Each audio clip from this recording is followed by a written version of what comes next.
Kabupaten Morowali merupakan kabupaten yang terletak di selatan Provinsi Sulawesi Tengah.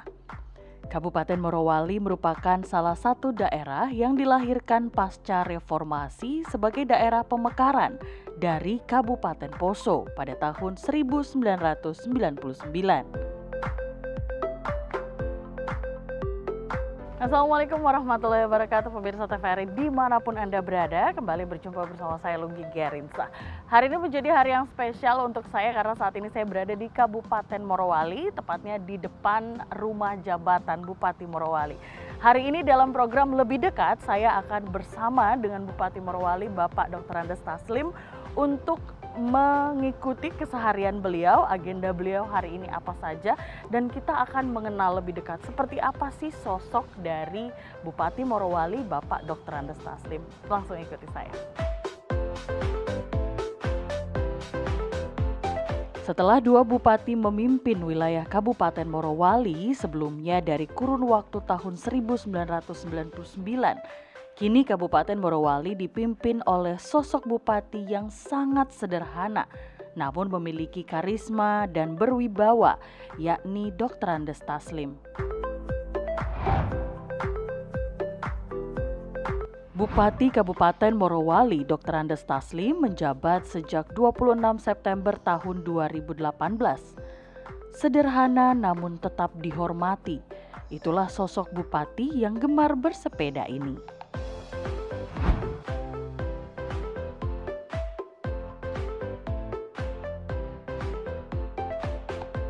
Assalamualaikum Pak. Waalaikumsalam warahmatullahi Mohon maaf Pak, saya mengganggu. Apa kabar Pak Bupati? Alhamdulillah baik, sehat semua. Baik, alhamdulillah. Pak Bupati, saya jadi sebenarnya sekarang ini ada banyak yang penasaran dengan profil pribadi Pak Bupati. Biasanya memulai keseharian itu apa saja yang dilakukan biasanya Pak jam segini? Ya, kegiatan saya sejak saya dilantik jadi Bupati Morowali tentu adalah melayani masyarakat menjadi tugas pokok saya. Tugas saya keseharian setelah selesai sholat subuh, ya. Kemudian saya kurang lebih setengah 6 itu saya keluar ke ruang tunggu dan alhamdulillah biasa tamu sudah ada. Jadi saya mulai melayani tamu itu dari jam setengah 6 ya. Wah, luar biasa. Sampai dengan biasa sudah mau jam kantor baru saya menuju kantor.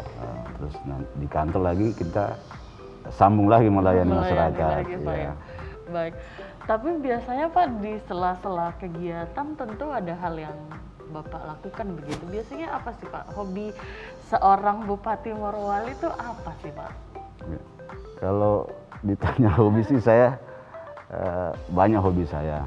Cuma dengan kesibukan kita tentu ini yang kemudian membatasi kami tidak bisa lagi punya waktu yang luang untuk bisa bersenang-senang lah, termasuk juga dengan keluarga itu sangat terbatas.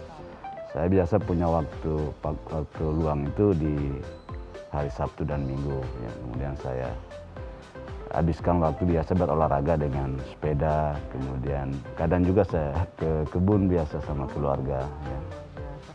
Biasanya artinya memang untuk mengisi hari-hari atau waktu-waktu luang biasanya bersepeda. Saya juga berkali-kali melihat Bapak bersepeda Pak, artinya ini juga memang menjadi salah satu hobi.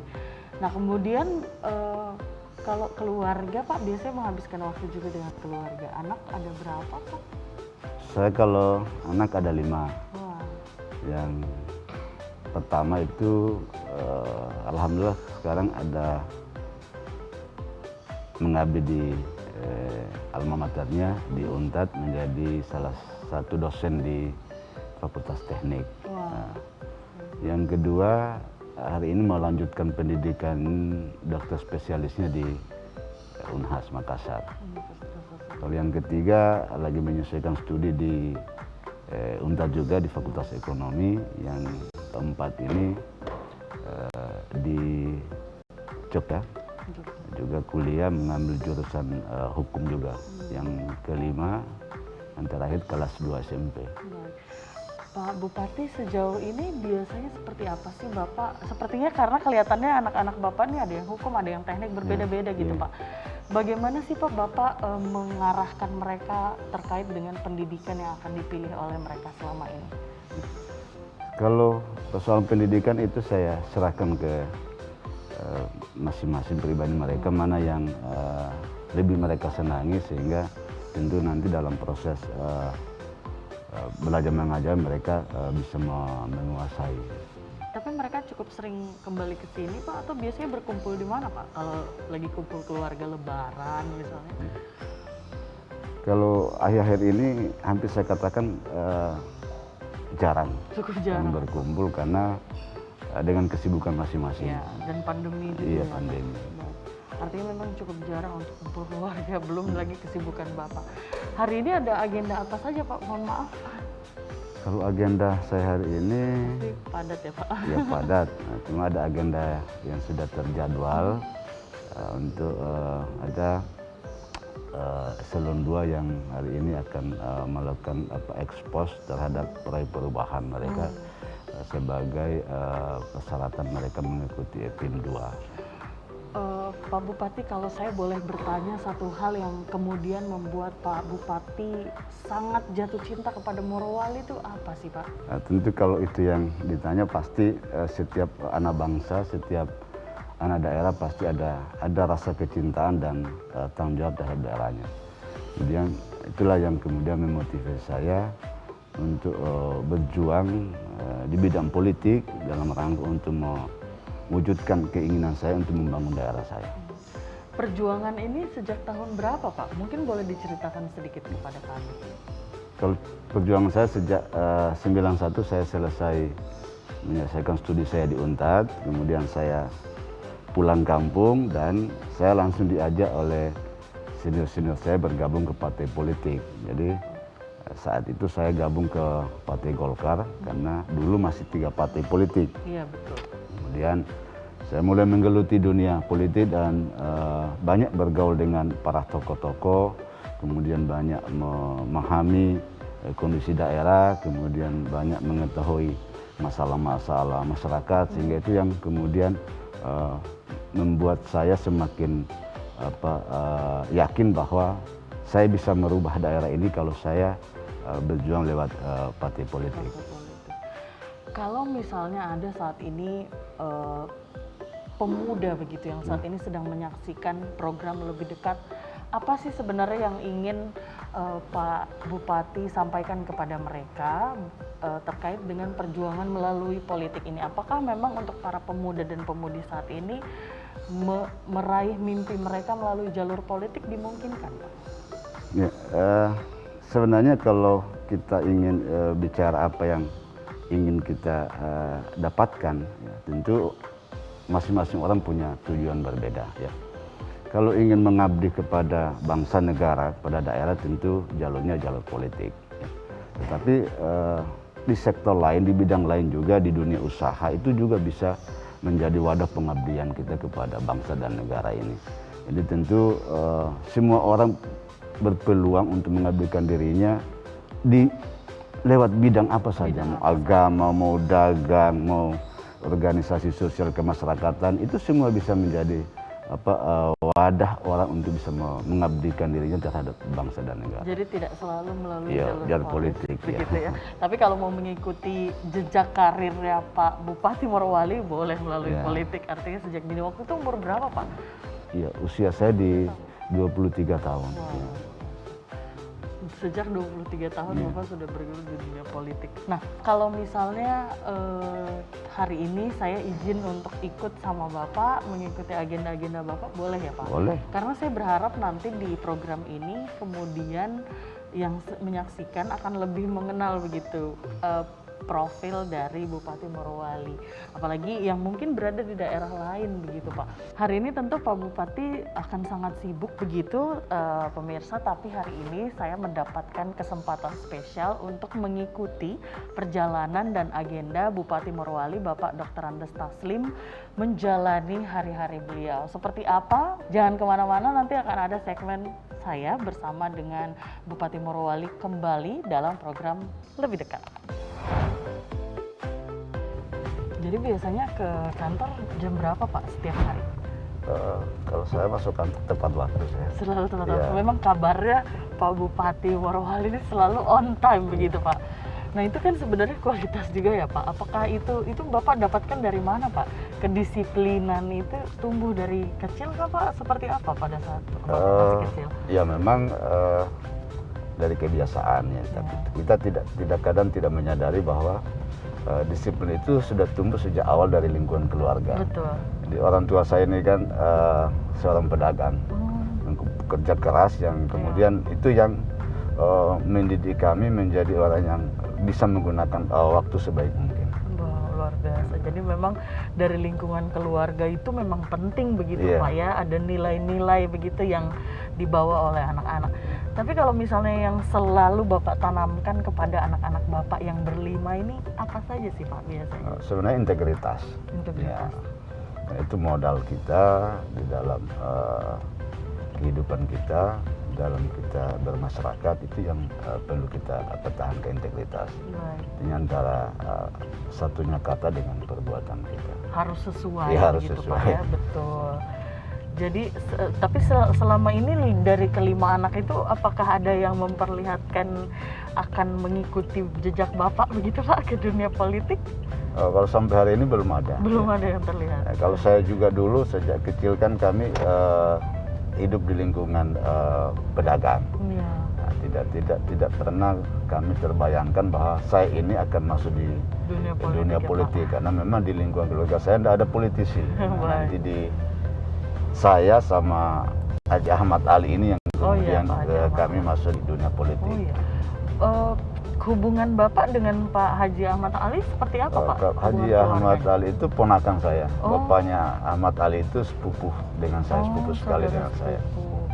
Sehari-hari apakah Bapak suka buka-buka medsos juga, media sosial apa gimana Pak biasanya?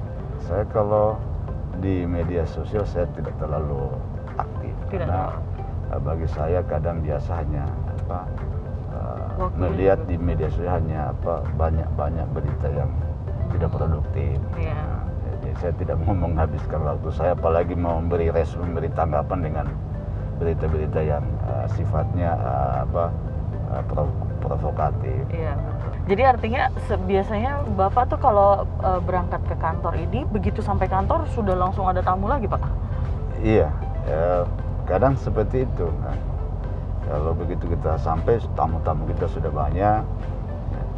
Kemudian juga pekerjaan-pekerjaan kantor juga sudah banyak juga menumpuk. Jadi kita tinggal bagaimana mengatur waktu sehingga dua-duanya bisa berjalan. Pelayanan kita ke teman-teman yang di instansi juga bisa kita akomodir, yang masyarakat juga bisa kita akomodir. Ya, Pak. Bapak tuh kalau cycling tipenya tipe di perkotaan atau biasanya yang agak-agak trail begitu Pak biasanya? Terserah kesepakatan teman-teman biasa. Oh begitu, tergantung. Ya, biasa pakai jalur road bike, walaupun sepeda kita pakai sepeda MTB. Iya. Tapi kadang juga teman-teman biasa ambil jalurnya MTB kan. MTB itu apa Pak? Di sepeda gunung. Oh, sepeda mountain. gunung.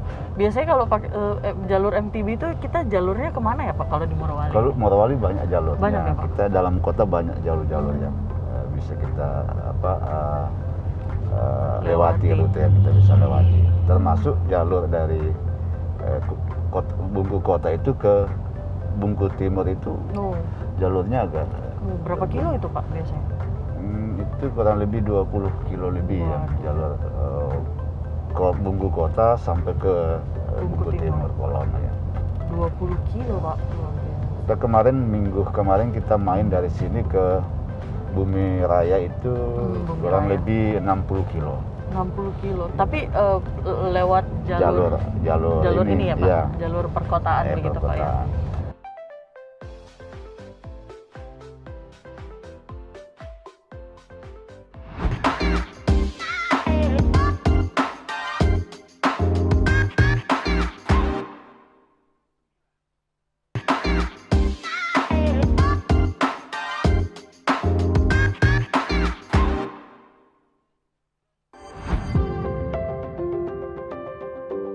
Meski berasal dari keluarga biasa dan yang kehidupannya sederhana, namun Dr. Andes Taslim memiliki dedikasi yang tinggi dalam memimpin Kabupaten Morowali. Dr. Andes Taslim adalah seorang pemimpin yang sangat disiplin dalam bekerja. Ya, pemirsa, saat ini saya sudah berada di ruang kantor Bupati Morowali, Bapak Dr. Andes Taslim. Setelah tadi kita sudah road trip sebentar aja pada Pak dari Rujab ke kantor. Nah, tadi saya lihat sudah ada yang apel pagi dan lain sebagainya. Bagaimana sih Pak Bapak memerintah atau memimpin dinas-dinas yang ada di Morowali ini, Pak? Bapak kan terkenal sangat disiplin begitu. Mendisiplinkan dinas-dinas seperti apa, Pak? Iya. Memang kalau cerita disiplin ini kan memang masalah berat bagi kita semua ya. Betul. Jadi kami Morowali juga belum bisa dikatakan disiplin, tapi kita mengarah ke sana karena kenapa kita harus disiplin? Karena dengan disiplin kita bisa mengoptimalkan semua kerja-kerja kita dengan datang tepat waktu, kemudian kita melayani dengan baik. Ini tentu yang kita harapkan ke depan. Nah, di Morowali sendiri, saya memulai mengajak teman-teman ini untuk kita berdisiplin. Saya mulai dari diri kita. Kenapa? Sebenarnya selama ini pegawai kita itu disiplin. Cuma ada fenomena yang biasa saya lihat bahwa bupati bisa menjadi penyebab. Apa itu Pak? Pemimpin itu, bupati bisa jadi penyebab pegawai kita tidak disiplin. Misalnya ada undangan rapat, bupati diundang jam 9, tapi bupatinya datang setengah 10. Iya, betul. Wah, pegawai kita ini kan orang yang punya kesibukan juga kan. Iya, betul Pak. Hadir jam 9, oh bupati belum hadir. Padahal dia ada beban pekerjaan di luar. Undangan berikutnya dia juga sudah bilang, oh kan belum datang bupati itu kan, masih kerja dia kan. Nah, inilah yang kemudian berkembang menjadi kebiasaan. Iya, artinya sebenarnya dimulai dari kebiasaan pemimpinnya dulu begitu Pak ya. Sehingga saya pada saat kami menjabat, saya dan wakil bupati menjabat, kami menerapkan itu. Kalau undangan jam 8 kami datang, walaupun belum ada orang kami duduk diam nunggu saja kan. Iya, betul. Akhirnya teman-teman bilang, sudah ada Pak Bupati, ada Pak Wakil Bupati sudah. Iya, betul. Undangan berikutnya mereka sudah tepat waktu. Iya, karena mereka tahu bupati bahwa kita tepat sudah waktu. ada. Ya, jadi mereka juga sudah bisa mengatur waktu kerja mereka. Sehingga alhamdulillah hari ini mulai terbangun kedisiplinan itu. Walaupun juga belum maksimal belum kan. Ya Pak, masih jauh. Tapi selain itu nilai-nilai apa sih Pak yang selalu Bapak tanamkan? Kalau tadi kita berbicara sama anak-anak soal integritas, kalau untuk kedinasan sendiri seperti apa Pak yang selalu Bapak ingatkan kepada OPD? Saya dan Pak Wakil Bupati itu setelah kami dilantik, kami memang punya komitmen bagaimana kita bisa mengembangkan daerah ini, membangun daerah ini. Tentu harus ada komitmen bersama. Saya bilang sama teman-teman OPD, ayo kapan lagi kita ini bisa mendapat kesempatan seperti ini untuk ikut membangun daerah. Kan ini waktunya, ini kita dikasih kesempatan. Bupati Wakil Bupati kan cuma satu periode, cuma 5 tahun. Kita gunakan baik waktunya. Menggunakan cara baik itu tentu kita mengoptimalkan semua kemampuan yang ada sama kita. Kemudian kita coba menghindari hal-hal yang kemudian bisa merugikan diri kita dan merugikan orang banyak. Ya. Membangun sebuah daerah sebenarnya, kalau saya ini bukan orang pemerintahan ya, tapi saya kadang punya pikiran sendiri juga bahwa membangun sebuah daerah sebenarnya tidak juga terlalu susah, tidak juga terlalu sulit. Kalau kita semua yang ada dalam lingkup itu memiliki persepsi yang sama ya. Sehingga kita berjalan akan bersamaan juga. Jangan nanti saya Wakil Bupati jalannya ke sini, yang lain jalannya ke sana kan. Ini yang kami bangun selama ini kan, keterbukaan dengan teman-teman, apa sih yang ingin kita capai. Termasuk kami selalu menghimbau bagaimana kita untuk menjadi contoh, ya, menjadi contoh. Baik. Menjadi contoh bagi orang lain. Iya. Ya. Baik. Artinya seperti yang Bapak bilang tidak sulit, yang penting persepsinya sama. Tapi tentu dalam perjalanannya menyamakan persepsi itu juga ada tantangan-tantangan khusus ya Pak. Selama ini di Morowali bagaimana Pak dengan OPD-OPD? Ya, itu kan pasti ada. Pasti kan? ada ya Pak. Maka kami mulai melakukan pendekatan. Contoh, ya, hari ini kan yang lagi masalah besar bagi kita adalah hal-hal yang berkaitan dengan korupsi. Iya. Korupsi itu banyak macamnya. Kadang orang tidak sadar, padahal sudah melakukan korupsi. Korupsi, betul. Sudah. Inilah yang kami coba sampaikan ke teman-teman bahwa di dalam pengelolaan pemerintahan ini, khususnya pengelolaan keuangan ini kita harus berhati-hati, ya? Berhati-hati, sehingga kita tidak nanti terjerumus ke hal-hal yang kemudian menjebak diri kita, ya. Betul. Menjebak diri kita, dan ini pasti akan merugikan kita. Ya. Itulah yang kemudian yang selalu kami sampaikan. Kami tidak melarang untuk orang mau mengembangkan diri, tidak. Tapi kami punya kewajiban bagaimana mengingatkan teman-teman supaya tidak melakukan hal-hal yang kemudian merugikan dirinya. Dan apa yang kami lakukan ini, teman-teman sudah mulai merasakan manfaatnya. Ya. Bahwa bekerja dengan baik, bekerja dengan transparan itu sangat besar manfaat bagi diri mereka. Itu yang kami lakukan, sehingga hari ini Morowali juga sudah sering kami kedatangan teman-teman dari daerah lain untuk melakukan studi banding. Studi banding. Studi banding biasanya terkait apa Pak? Studi banding yang daerah lain itu yang berkaitan dengan pendapatan. Karena alhamdulillah kami di menjelang 3 tahun pemerintahan kami, pendapatan asli daerah itu kami mampu menggenjot hampir 100% kenaikannya. Iya, Ya. sampai akhirnya membantu ke pertumbuhan ekonomi Sulawesi Tengah juga iya, ya Pak, secara umum. Karena memang dari daerah-daerah, salah satunya Morowali, karena pertambangannya luar biasa. Kemudian pengelolaan belanja. Ya. Ya. Itu juga banyak dari teman-teman daerah lain yang datang berdiskusi dengan kami. Bagaimana sih Morowali mengelola belanjanya kemudian tidak terdampak dengan COVID-19. Di 2020 itu semua daerah itu kolaps. Iya betul Pak. Belanja-belanja ke masyarakat itu hampir semuanya Direfokusin waktu itu Pak ya. Karena di samping memang pengurangan dana transfernya dari pusat, Iya. juga memang kita membutuhkan dana untuk membiayai penanganan COVID. Tapi di Morowali alhamdulillah kami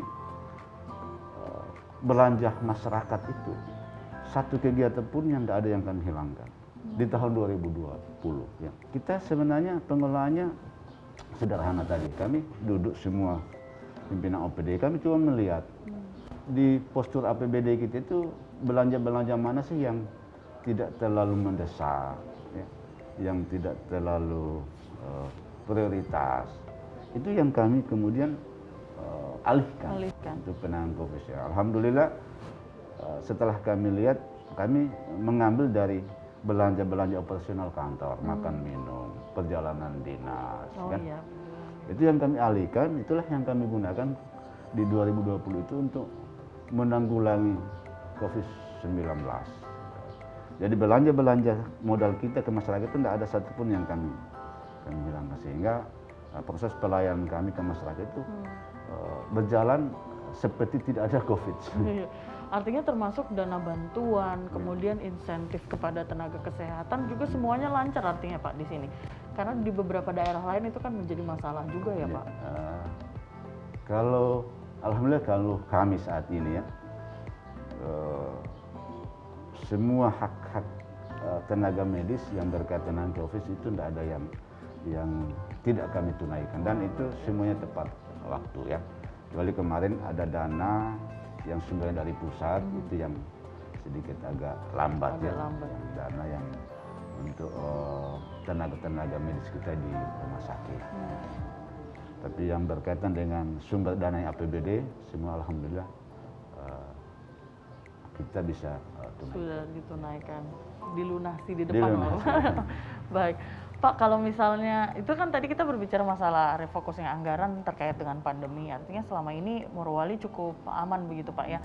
Nah kalau misalnya potensi kebencanaan kalau di Morowali biasanya apa saja Pak? Cerita bencana itu kan cerita kondisi cuaca yang kemudian itu menjadi salah satu yang menjadi perhatian Faktor, kita. iya, betul. Misalnya ini kita masuk musim penghujan. Betul. Maka yang sering terjadi di daerah ini adalah banjir. Karena memang Morowali ini semua orang tahu bahwa aktivitas pertambangan itu begitu tinggi ya, begitu masif, sehingga jadi rawan banjir ya? Sehingga tidak bisa kita menafikan bahwa banjir itu pasti menjadi ancaman kita. Betul. Alhamdulillah kita mengatasi hal seperti itu, kita memang daerah juga sudah mempersiapkan langkah-langkah jauh sebelumnya. Jadi sebelum masuk musim penghujan, kita itu sudah menurunkan tim kita, mencoba melihat daerah aliran sungai mana yang kemudian berpotensi untuk terjadi luapan kalau misalnya banjir kan. Nah, kemudian mengundang teman-teman perusahaan, itu kita duduk sama-sama, nah, sehingga mereka juga punya tingkat kewaspadaan sebelum masuk musim penghujan.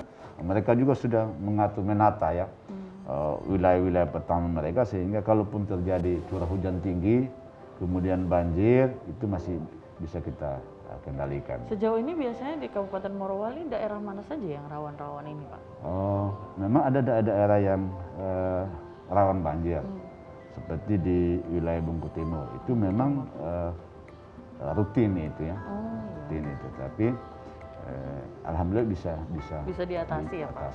Kemudian di wilayah Bungku Barat juga daerah pemukiman Teran. Ya. Tapi di 2021 ini alhamdulillah kita masuk musim penghujan ini belum ada juga banjir yang kemudian memberikan dampak terhadap masyarakat di 2021 ini ya. Tapi ini kan kita masih dalam musim penghujan ini, mudah-mudahan lah sampai dengan bulan Oktober September itu sudah masuk ke musim kemarau kita.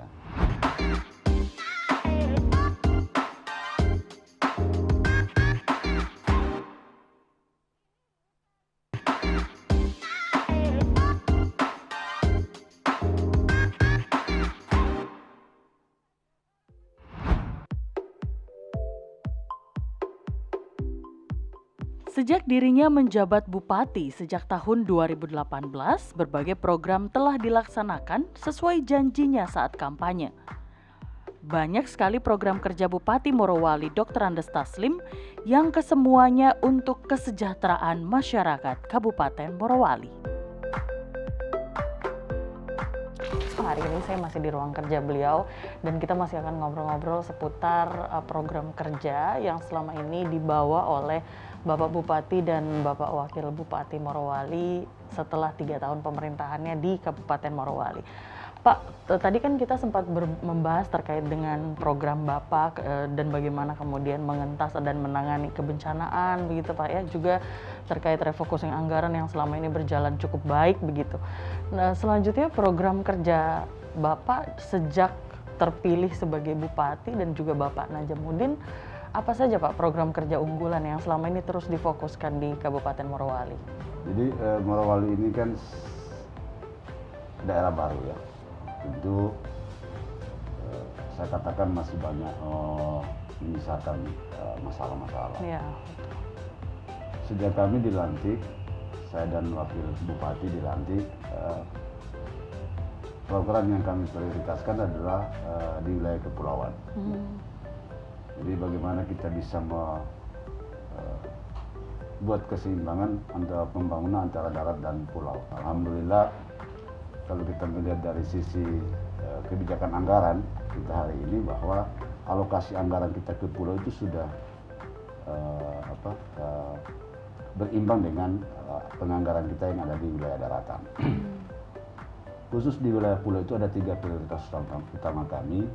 Yang pertama adalah pembangunan jalan, peningkatan jalan, kemudian air bersih, kemudian listrik.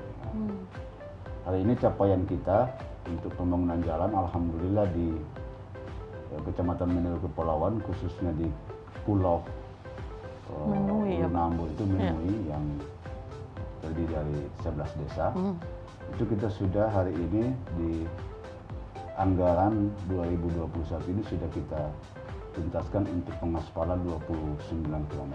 Nah, alhamdulillah dengan terbangunnya jalan ini membuka akses yang selama ini ada beberapa desa yang terisolir ya, sehingga tentu ini sangat berdampak terhadap perekonomian ekonomi, mereka juga. pendidikan, kesehatan dan hubungan sosial masyarakat lainnya. Betul. Kemudian juga setelah beberapa bulan kami dilantik, kami sudah juga membantu masyarakat sana untuk membantu listrik menyala selama 12 jam. 12 jam. Jadi awalnya itu hanya 6 jam. Nah, hari ini untuk Pulau Menui dan Kalerwang itu sudah 12 jam. Dan waktu dekat juga insya Allah di Pulau Paku. Jadi Pulau Paku Bungkus Selatan itu ada kurang lebih 8 desa. Nah, sudah kami juga bangun infrastruktur listriknya.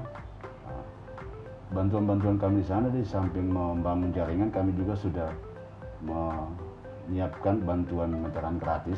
Untuk kurang lebih 1.000 rumah ya. 1.000 rumah. Jadi insya Allah semua nanti di lingkar Pulau Paku itu secara otomatis mereka bisa jadi pelanggan karena sudah kita pasangi meteran gratis. Juga pembangunan jalan di lingkar Pulau Paku. Untuk air bersih di Ulu Nambo itu yang selama ini kita kenal sebagai daerah yang sulit untuk kita mendapatkan air bersih. Alhamdulillah juga di program kami 2020 kami sudah berhasil membuat 2 sumur bor. Tahun ini kami juga mengalokasikan anggaran survei ya, survei daerah-daerah kepulauan yang punya potensi air bersih, sehingga nanti dari hasil survei itu kita bisa menganggarkan biaya pengadaan air bersihnya. Harapan Bapak sebenarnya untuk melihat suku-suku ataupun warga-warga yang berada di kepulauan untuk Kabupaten Morowali, apa yang Bapak harapkan capaian yang terjadi di sana? Ya, tentu ya menjadi mimpi saya bahwa masyarakat di wilayah kepulauan itu harus sama dengan masyarakat yang ada di daratan. Kenapa visi kami adalah sejahtera bersama? Kita ingin bahwa seluruh masyarakat Morowali itu bisa menikmati, bisa merasakan namanya kesejahteraan, utamanya dari sektor-sektor pembangunan yang kita lakukan. Saya tambahkan lagi bahwa di samping 3 program utama kami wilayah kepulauan, kami juga punya program khusus untuk wilayah pulau. Di antaranya adalah bantuan perumahan. Contohnya seperti ini. Nah, insya Allah dalam target kami bahwa selama 1 periode ini kita bisa menyelesaikan 2.000 unit rumah, sehingga masyarakat kita yang di kepulauan itu juga bisa merasakan hunian yang layak. Karena di pulau, menurut pengamatan kami biasa kalau kami ke pulau itu ada 1 rumah tangga itu sudah dihuni sampai 3 kakak. Yang kedua, program juga yang menjadi program prioritas kami di pulau adalah bantuan perahu nelayan yang terbuat dari fiber glass. Nah, memang sedikit mahal ya, tapi dalam perhitungan kita bahwa kalau kita bantu 1 unit itu bisa sampai puluhan tahun dipakai. Tahan lama begitu Pak ya? Tahan lama. Nilainya kurang lebih hampir 30 juta 1 unit itu. Saat ini sudah ada berapa yang didistribusikan? Hari ini kita sampai di APBD 2021 itu sekitar 800 unit lebih. Mudah-mudahan sampai kita di 2023 kita bisa berharap bahwa hampir semua nelayan kita bisa kita penuhi kebutuhan perahu. Juga ada bantuan khusus di pulau ini, bantuan perahu sekolah, anak sekolah. Perahu sekolah. Jadi anak-anak sekolah ini kita bantu perahu angkutannya. Nah, misalnya dari pulau A ke pulau B.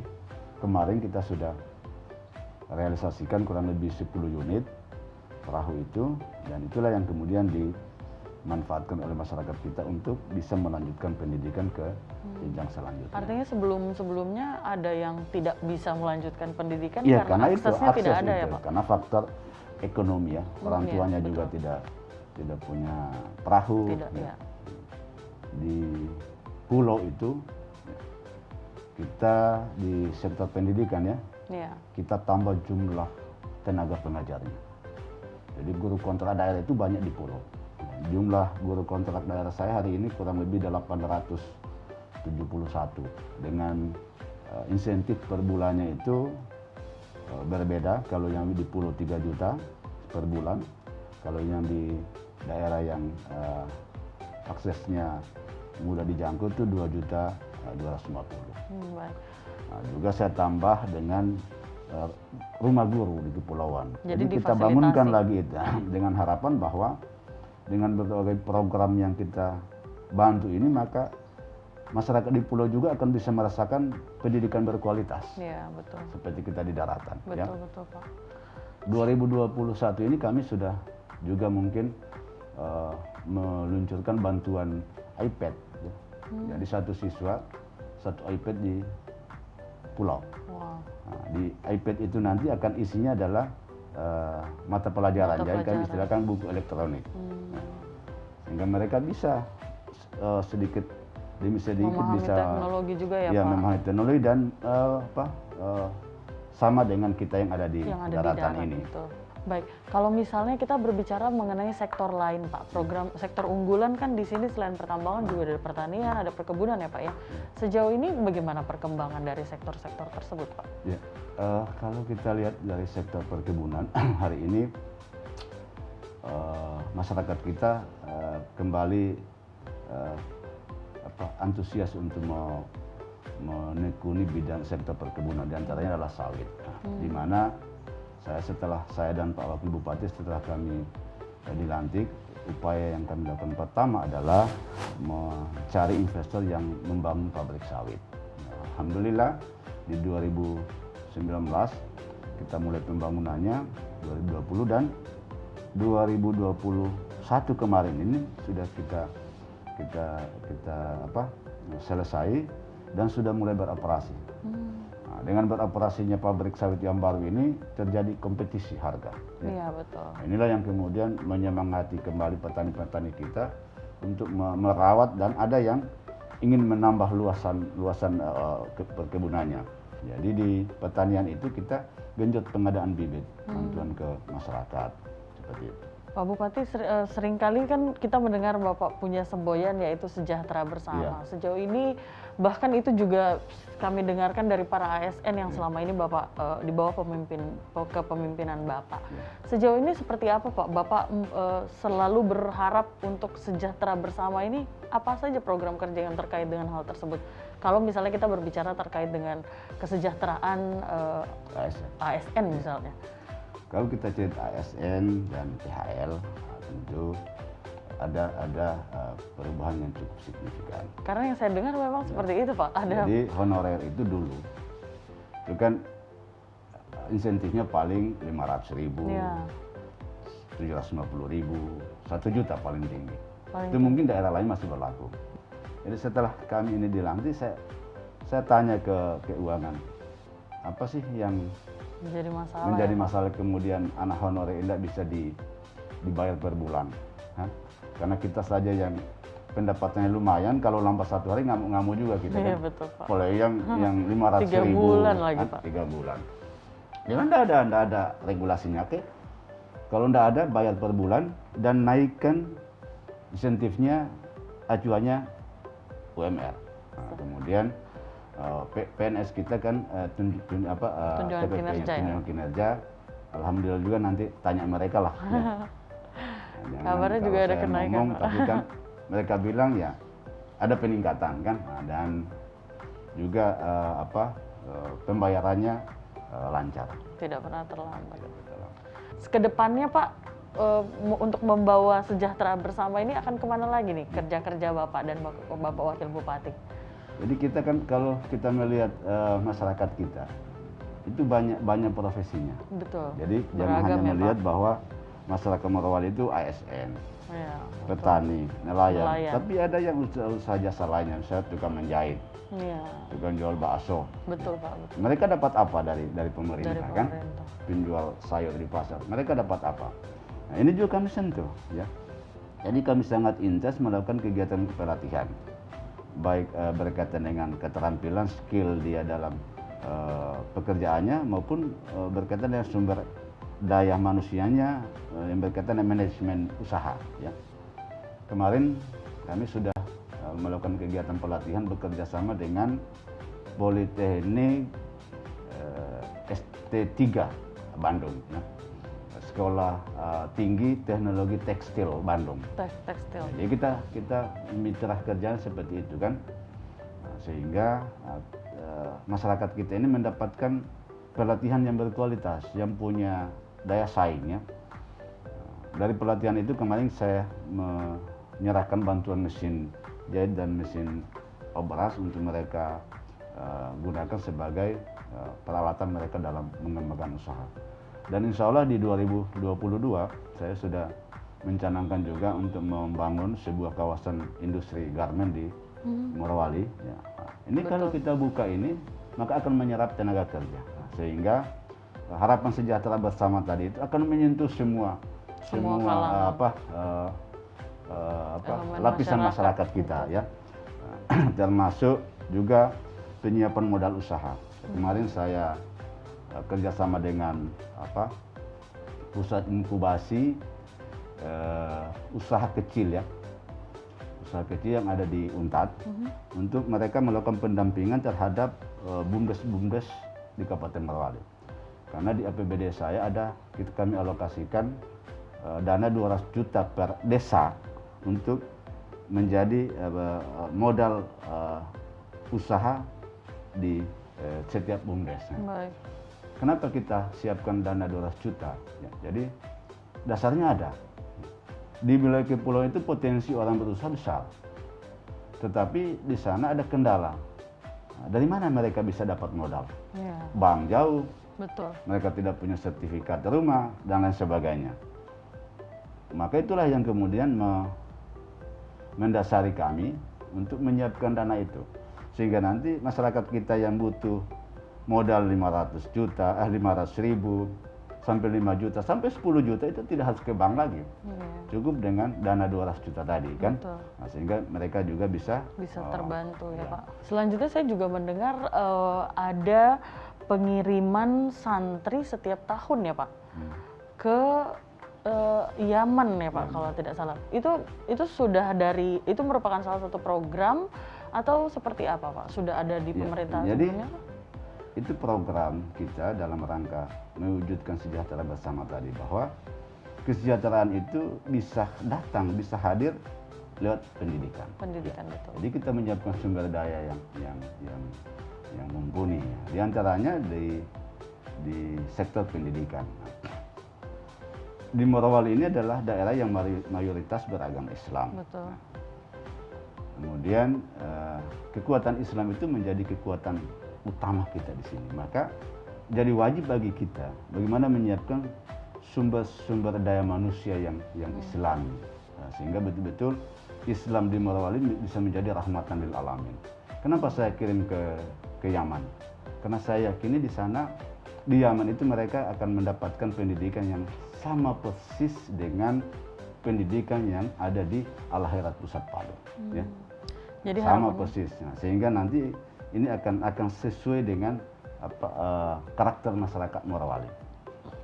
Jadi Sampai- harapannya mereka pulang Iya, kembali balik dan lagi, bisa ya. memberikan pendidikan Iya. kepada anak-anak yang ada Jadi di saya sini, kirim gitu, ya. itu sejak 2019. 2019. Tahun ini kita menyiapkan kurang lebih 12 kayaknya itu 12 ya, Pak? yang akan kita kirim. Ya, selain itu saya dengar juga masih ada bantuan-bantuan lain, ya Pak, dalam program kerja Bapak ini, Ya. untuk pendidikan khususnya. Pendidikan, ya. Mahasiswa kita juga kami membantu mahasiswa yang tidak mampu dan berprestasi. Iya. Di tahun 2019 kami mengalokasikan anggaran untuk memberikan bantuan kepada mahasiswa itu 3 juta setiap tahun. Setiap Nah, alhamdulillah tahun ini naik lagi menjadi 4 juta.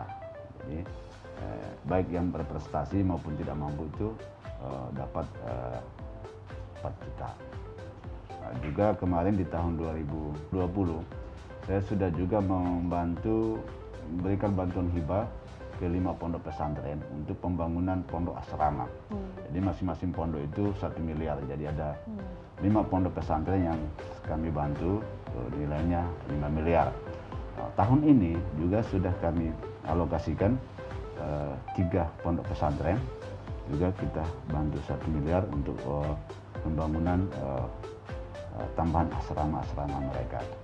Untuk daerah Lingkar Tambang, setelah saya mengkomunikasikan dengan camat dan 12 kepala desa untuk bagaimana pemanfaatan dana CSR, ya alhamdulillah mereka mendukung gagasan-gagasan saya untuk membangun pondok pesantren modern di Bahodopi. Dari hasil komunikasi kami malam itu, kami dapat mengumpulkan dana 7,5 miliar. Ya. Sehingga saya dari Pemda menambah 3 miliar, jadi total 10,5 miliar. Insya Allah dalam waktu dekat ini kita tinggal menunggu desainnya, kita akan segera mulai pembangunannya, dan itu nanti akan kita hibahkan dana itu ke Yayasan Al Khairat Bahodopi ya. Nanti kami juga akan mengkomunikasikan ke PB Al Khairat termasuk pemberian nama. Ya. Juga kami memberikan jaminan hidup kepada janda-janda, orang-orang miskin yang tidak mampu, yang tidak tercover dengan program nasional PKH. Ya. Jadi kami bantu juga jaminan hidup sebesar 500.000 per bulan. 500.000 per bulan bantuan. Artinya memang ada banyak sekali yang bantuan yang dilakukan begitu Pak. Penganggarannya akan seperti apa Pak? Kalau misalnya kan harus dibagi juga dengan sektor-sektor yang lain nih Pak. Saya jadi penasaran. Bagaimana Bapak mengelola anggaran daerah ini Pak? Ya, sebenarnya sederhana ya.